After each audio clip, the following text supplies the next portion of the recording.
Fala pessoal, tudo bom? Hoje é dia de podcast, nossa gravação do podcast. Nosso podcast de hoje vai trazer um tema bem relevante para a nossa sociedade, no quesito que a gente fala realmente no meio empresarial. O quanto é difícil a competitividade, o quanto é os nossos desafios, e ainda mais com um caso recente que está nos holofotes, que é o caso da Ultrafarma, que é a sonegação que ultrapassa casos de bilhões de reais aí, né, só de pagamento de propina, fora o que vai ser levantado de impostos que não foram pagos. E qual é a grande temática disso? Por que isso é tão relevante para a gente tratar no podcast? Por que a gente precisa maturar essa informação? É porque está no holofote? Não, porque isso é uma coisa muito séria que danifica toda a estrutura do país. Isso mostra a gravidade de um mau sistema tributário e principalmente ainda do custo tributário que isso representa. Imagina só, as pequenas e médias empresas, que são as principais empresas que o Brasil tem e que geram emprego e renda para grande parte da população, né, que é tracionado e puxado através das grandes empresas, as nacionais e as multinacionais, gera um pensamento da baixa capacidade que as pequenas e médias empresas têm de ter competitividade do que a gente chama competitividade tributária. O que é a competitividade tributária? Os benefícios que essas empresas podem ter. A grande maioria dessas pequenas e médias empresas, elas estão ali vinculadas ao Simples Nacional. Muita gente acha e afirma que o Simples ele é um benefício tributário. E eu costumo dizer e até brincar que até o Brasil ele cria um nomes para algumas situações da área pública que até cômico, seria engraçado se não fosse trágico, entendeu? A situação. Devido ao quê? Esse regime tributário de simples, ele não é simples. E ele tem mais um detalhe, ele não te gera uma grande competitividade tributária. Porque se a realidade dele é se ele fosse realmente bom, ele seria melhor do que qualquer outro regime tributário que estivesse na mesa, desde que você se encaixasse nele. Seria ótimo se fosse. E não é verdade. Existem vários cenários que estar no simples não é bom, né? Independente do faturamento. Então tem serviços, comércios, indústrias que nada tem de bom estar dentro do Simples Nacional. E as pessoas continuam achando, criando esse tabu que seria bom ou que seria vantajoso, né, por diversos paralelos aí que é criado. O grande tópico aqui que eu queria retratar sobre o caso da Ultrafarma é que as micro e pequenas empresas elas pagam mais proporcionalmente carga tributária do que as grandes empresas. E aí, para que você possa entender a loucura que é o sistema tributário do Brasil, traz uma situação dessa de sonegação fiscal de uma empresa de grande porte que já tenha vários benefícios e mesmo assim tem relatos que essa empresa, por ter esses acordos, né, e ter essa situação, que tinha uma sonegação acima de 60%. Ou seja, a capacidade dela de competitividade é enorme referente a você quando a gente olha só para quesito tributo. Se você parar para pensar, isso traz uma distorção tão grande na nossa economia que não deixa as pequenas e médias empresas prosperar. Tendo em vista, pessoal, que a pequena não tem muito o que fazer nesse escopo. Ela tem que remodelar a estrutura, ela tem que correr para um lado e para o outro, ela não tem tanto acesso ao crédito, tanto acesso a fornecedores diferentes, né? Nenhuma capacidade de fazer campanhas de clientes.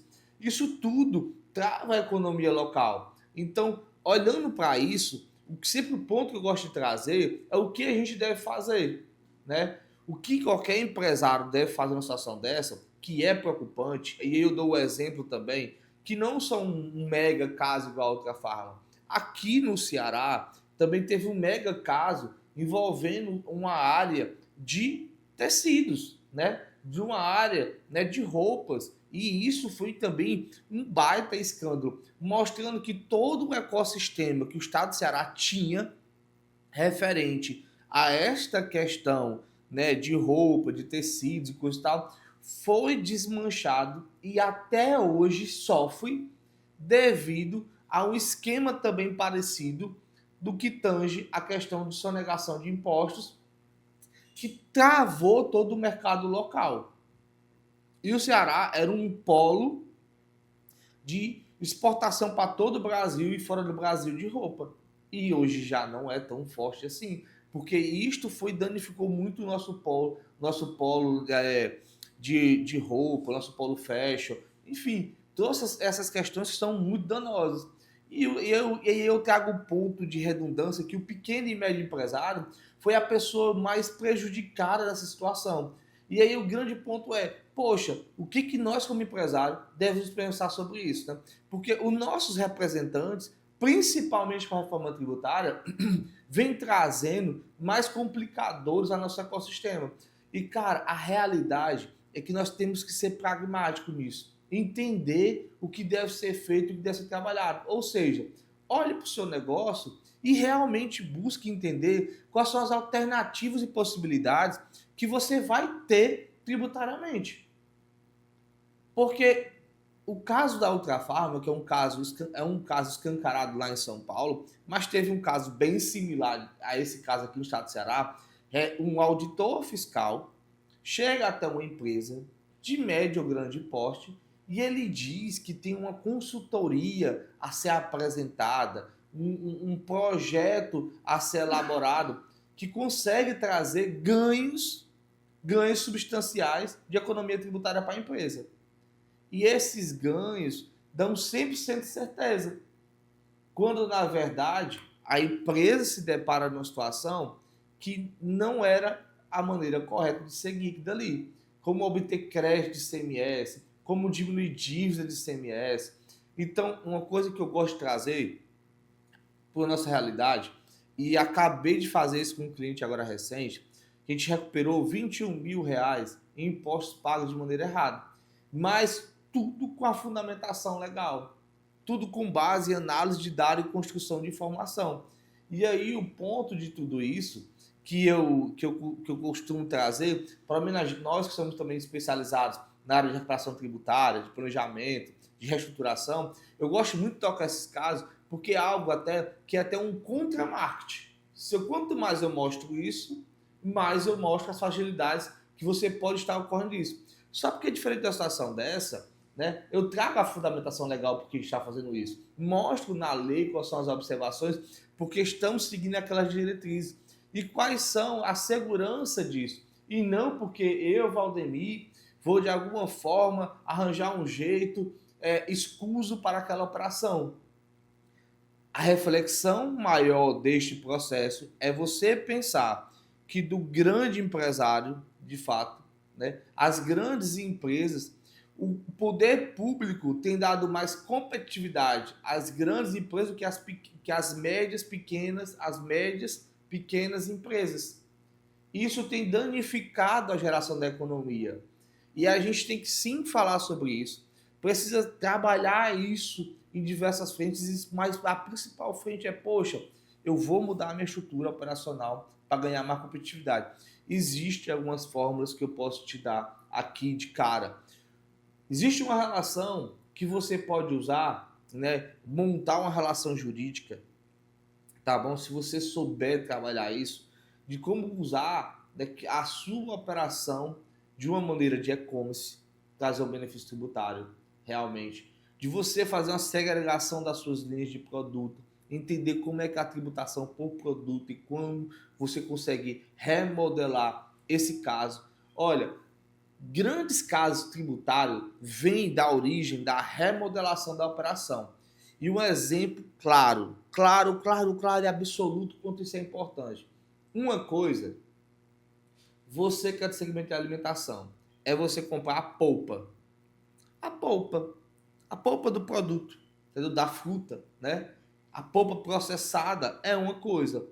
Já a fruta in natura, a tributação é outra situação. E isto vai mudar a tua competitividade no que tange a produto. Uma coisa é a carne processada, outra é a carne in natura. As tributações mudam aí, entendeu? Se você souber disso, você vai entender o que na sua operação pode ser mudado do contexto da legislação e você vai ter competitividade. Existe também, hoje nas empresas, e também não vai ser diferente com a reforma tributária, porque a reforma tributária, eu diga se ela já está aí, já está vigorando. Nós temos que saber que isso é uma realidade e trabalhar com isso. Eu não sou aquele cara que fica assim, poxa, mas se fosse assim, mas se fosse assado, se fosse cozido.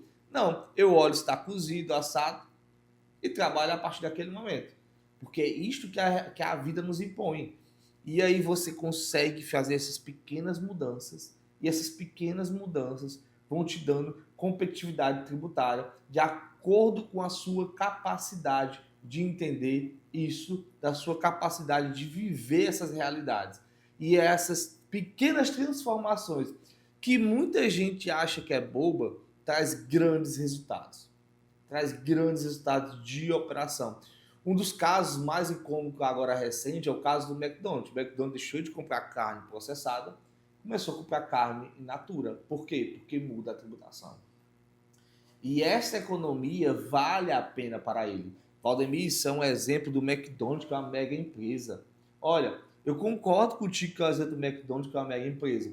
E eu estou te dando um exemplo de uma pequena, média empresa que fatura algo em torno ali dos seus 50 mil reais, e a gente fez uma revisão dela, trouxe de volta 21 mil reais e fizemos outra revisão dela também agora e mudamos a reestruturação das informações que ela tinha no departamento fiscal dela, e dessa forma que a gente mudou, também teve a mudança de tributação, porque ela estava com a qualificação tributária errada.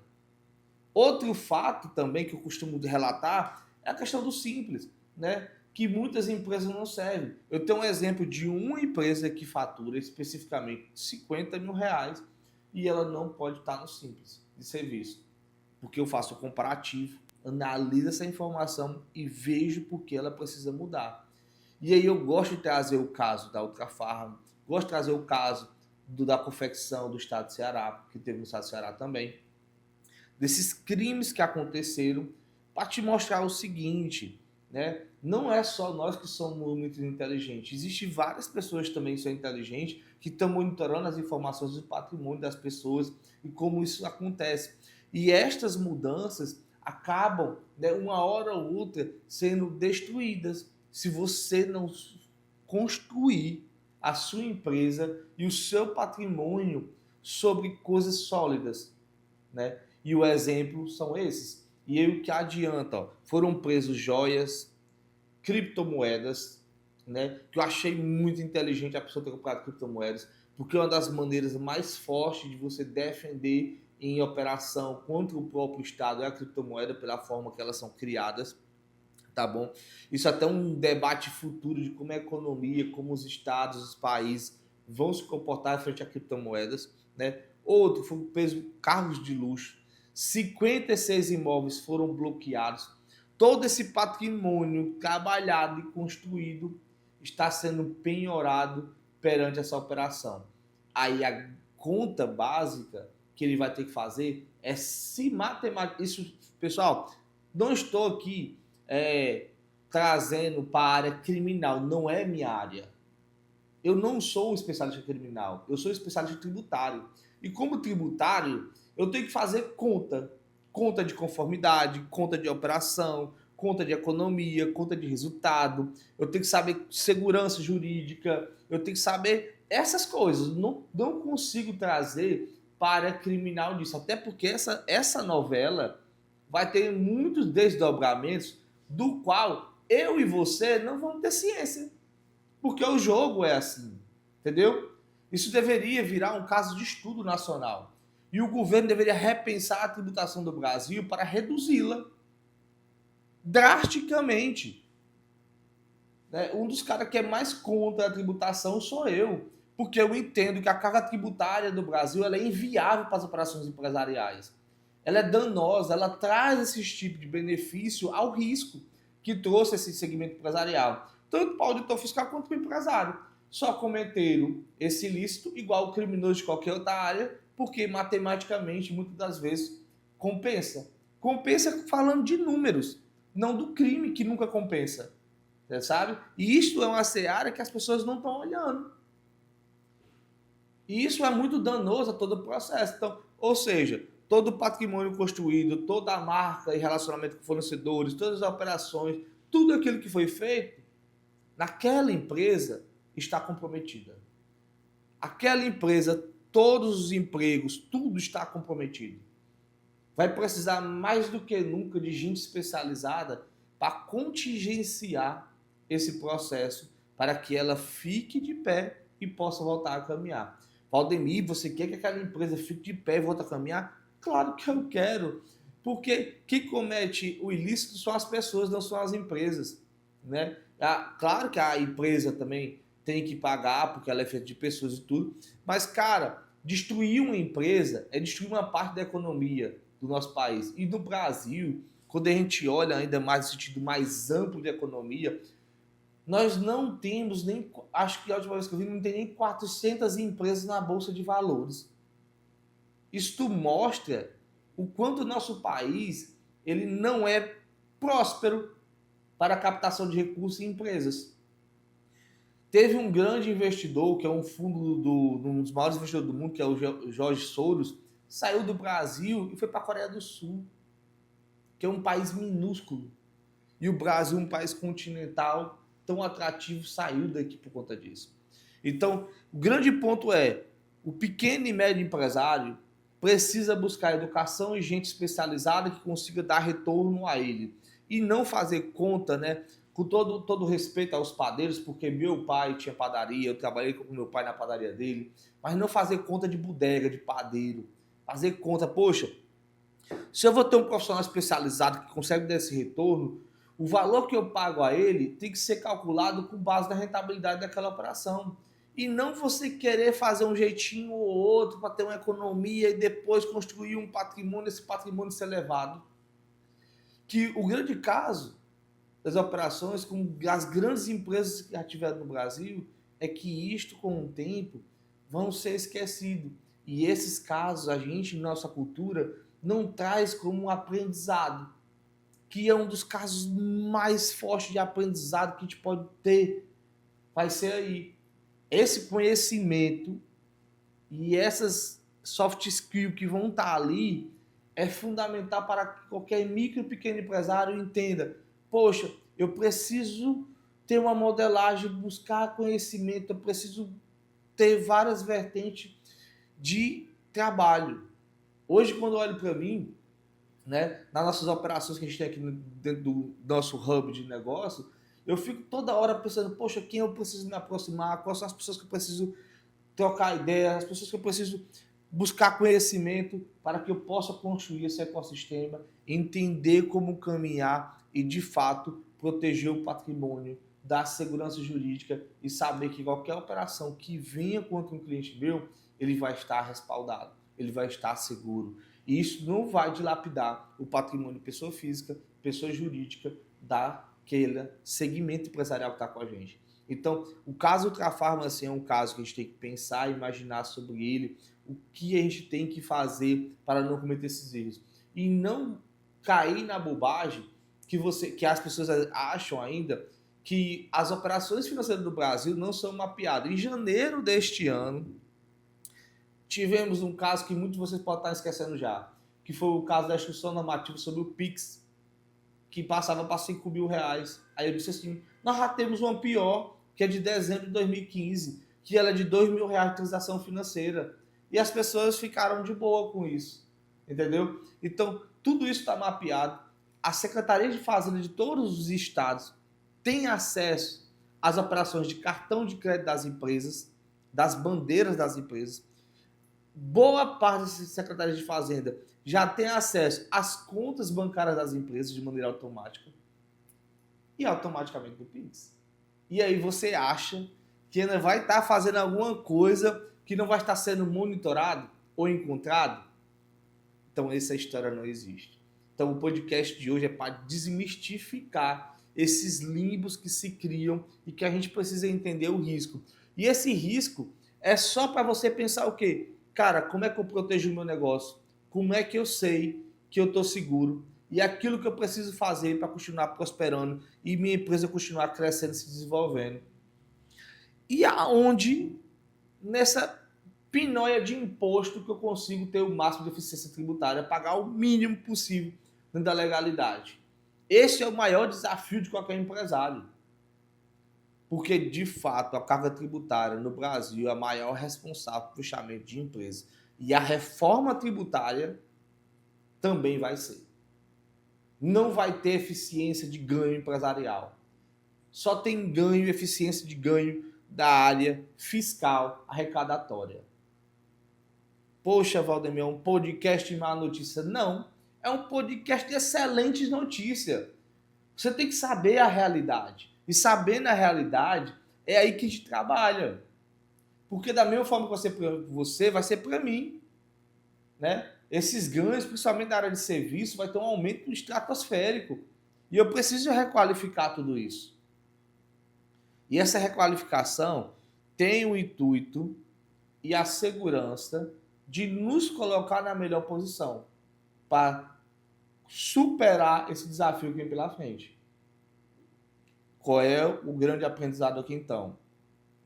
Se você é pequeno e médio empresário, ou de médio porte ali, né?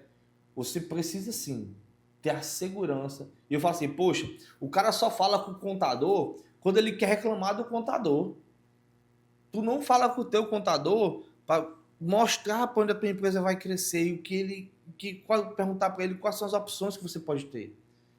Você já parou e fez a pergunta, contador, vem aqui. Toda empresa precisa de um contador. Não tem como ter uma empresa não ter contador. Isso não existe, certo? Então, cara, hoje o meu pensamento de negócio, ele é assim, assim, assim, assado. O que é que você acha? Tu já paga o cara. Por que não usar a inteligência que ele pode te fornecer? Isso é estratégia. Isso traz diferença. Agora, tu quer pagar um contador R$300 e quer botar ele sentado na tua mesa durante um dia inteiro para pensar no teu negócio, você acha que isso vai valer a pena para ele? Né? Não vai. E quanto mais acesso você quer ter a capital intelectual que vai transformar o teu negócio, mais caro ele vai ser. Só porque o pensamento é o ROI, o retorno sobre o investimento.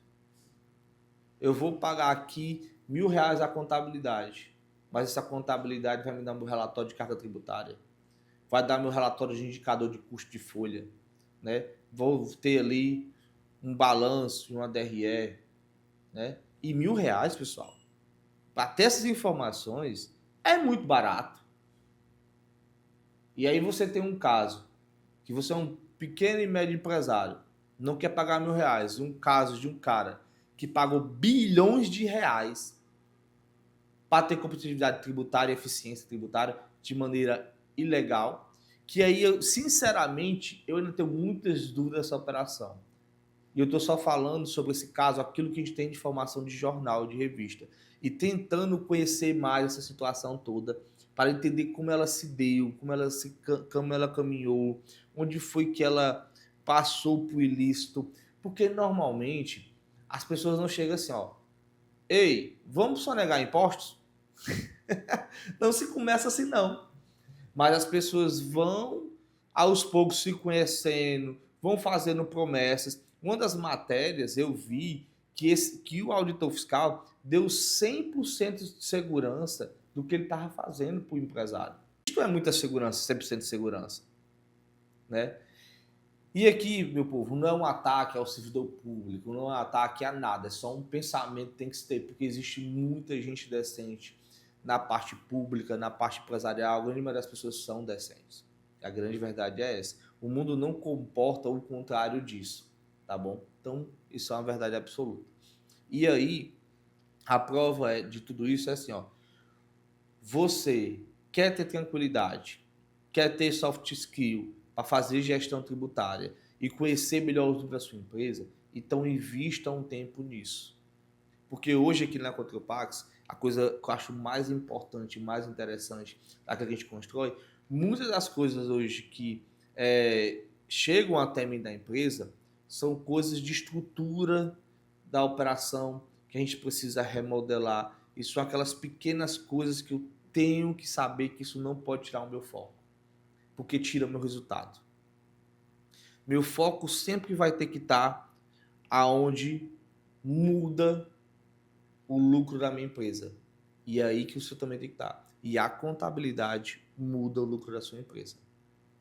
Achei até interessante agora, vi uma matéria de jornal de uma dessas instituições públicas que descobriu 3 bi de lucro, porque tinha lançado uma rúbrica de maneira errada. Eu fiquei, rapaz, 3 bilhões de reais de lucro porque lançou uma rúbrica errada. Esse dinheiro estava auditado aonde? Estava conferido aonde? Estava guardado em qual banco? Eu vou até pegar esse caso para depois a gente tratar também um pouco no podcast, para vocês poderem entender também. Então, como isso pode ser possível, errar 3 bilhões de lucro? Vocês se lembram um caso das Americanas também, agora recente, da operação da Americanas, que foi uma operação ligada mais à área financeira e também estava uma parte do erro na classificação da contabilidade, ou seja, a contabilidade ela tanto vai te favorecer a sua competitividade, quanto você pode usar ela para destruir a sua empresa. E você já usa ela para destruir a sua empresa a partir do momento que você não a utiliza ela, deixa de utilizá-la. Isso já está contra a sua empresa. Valdemir, é porque tu é contador? É não, cara. É porque eu estou te dando tantos exemplos, te mostrando tantas pessoas, tantos casos de sucesso, que é proveniente de dados, e dados da contabilidade, análise dessas informações da área financeira, da área econômica, da área tributária, da área trabalhista. Tudo passa por esse caminho. E você precisa ter a capacidade de alinhar esse processo. Da mesma forma que você precisa comprar bem, vender bem, construir marca, montar time, precisa saber dos números que tudo isso aqui está sendo construído. E tudo está sendo construído e gerado e transmitido e concentrado esses dados na contabilidade. Na seara tributária, na seara financeira, na seara trabalhista. Tudo está vindo para um canto só, que você pode pegar todas essas informações e traduzir aqui. Aí tu deixa de traduzir aqui para traduzir aqui, aqui, de maneiras isoladas. Então, a contabilidade é uma ferramenta de estratégia de ganho de competitividade. Todo empresário que sabe disso, sabe da relevância desse sucesso. Grandes empresas viraram grandes porque usaram as ferramentas adequadas. Exemplo, Rede Coco Bambu. Eu sei que a rede de restaurante Coco Bambu usa 200 indicadores financeiros diferentes, certo? 200 indicadores financeiros diferentes, né? Mas ele começou pequeno, ele não nasceu grande. E foi através disso que ele foi construindo. Não estou dizendo para ti aqui de usar 200 indicadores, não. Usa 3. Usa 3, constrói 3 dados e olha para esses 3 dados. Está pagando mais ou menos imposto proporcional. A partir do momento que você paga cada vez mais imposto de maneira proporcional, você olha para aquilo e diz assim, o que eu posso fazer para mudar essa realidade? Se você está crescendo, se a sua empresa está se desenvolvendo, existem alternativas que você pode seguir da legislação que vai te dar essas eficiências. Como ao invés de comprar polpa, comprar fruta. Ao invés de comprar carne processada, carne in natura. Ao invés de você vender móveis planejados, você vender customização. E aí tem inúmeras operações, tanto nas áreas de serviço, comércio e indústria. Mas a grande questão é, você está preparado para realmente olhar para os números e ganhar competitividade e saber que talvez o seu concorrente, muito provavelmente, está seguindo caminhos não adequados, mas mesmo assim tendo competitividade. E isto é tão sério que tudo isso a gente precisa pensar e olhar para si o que nós vamos fazer. Não fazer nada já é uma decisão errada. Não pensar sobre essas informações e sobre as suas informações é uma péssima escolha. Então, pessoal, o maior desafio hoje que nós estamos fazendo é construir esses dados, dando mais rápido esses dados para os nossos clientes, né? Então, também construa isso, tá certo? Também tenha essa vontade de construir, porque esses casos, né, eles se multiplicam no país, né? E o país precisa uma hora olhar para isso, nós do setor produtivo e o setor público, e tirar duas conclusões. Isso acontece Porque, infelizmente, a carga tributária é absurda. Eu costumo até brincar em alguns treinamentos que eu faço, que eu dou aula e algumas situações, que a carga tributária no Brasil ela é confiscatória, de tão grave que ela é. Mas ela existe e não tem o que fazer com ela. Então, nós precisamos buscar competitividade. E isso tanto existe no grande também como existe no pequeno. Os informais, né, de rua, as pessoas que não têm estrutura, elas têm uma competitividade muito alta, porque o custo dela é muito fixo. O custo dela fixo é muito baixo. Você que é pequeno e médio, que tem estrutura, seu custo fixo é muito elevado. Estava até falando que na minha operação eu tenho um custo fixo elevado. Eu faturo mais do que um amigo da área de serviço, entretanto o lucro dele é maior por conta da minha estrutura de custo. Então eu estou olhando para a minha estrutura de custo e dizendo assim, ó, eu preciso dessa estrutura para fazer muito mais e fazer de uma forma inteligente e trazer isto, né, para aumentar o lucro, ou que eu devo enxugar na minha operação. Esse é o grande dilema de qualquer empresário. Mas eu estou olhando para isso e fazendo conta. Você está fazendo conta? Você está analisando seus fornecedores? Você está buscando entender sobre as áreas que você não domina? E uma coisa eu tenho certeza. Você, muito provavelmente, acima de 97% dos empresários não tem baixíssimo conhecimento de área tributária. E é um dos principais custos que nós temos, principalmente com os concorrentes leais. Muita gente tem quase nenhum conhecimento de área trabalhista e menos ainda conhecimento sobre o reflexo disso nas áreas econômicas e financeiras da sua empresa. Se você não tem os dois, como é que você vai conhecer o terceiro? Mas eles existem e eles estão vivendo na nossa operação. O grande ponto é, esses exemplos, de outros podcast, pode trazer uma mudança na realidade da sua empresa. Pessoal, hoje o podcast era muito nesse sentido, que eu queria trazer e deixar ele na sua mente para que você possa refletir e buscar de fato debater com o seu contador essas informações, né? E quanto mais conhecimento você vai adquirir, melhor você vai ver esse conhecimento se transformando em lucro da sua empresa. Fechado? Agradecer então também os nossos patrocinadores por nos ajudar e nos proporcionar esse bate-papo constante, como a Wise Cowork, a X-Tech, né? Nossa empresa de ponto digital, de monitoramento de quadro de equipes, a Log7 Certificado Digital, a A2P Partners e a WinPay. As empresas fazem parte desse hub de negócio do Grupo Contropax, que busca trazer soluções e estão comprometidos aí em melhorar o ecossistema, nosso ecossistema empresarial do nosso estado, do nosso Brasil. Forte abraço, até o próximo podcast.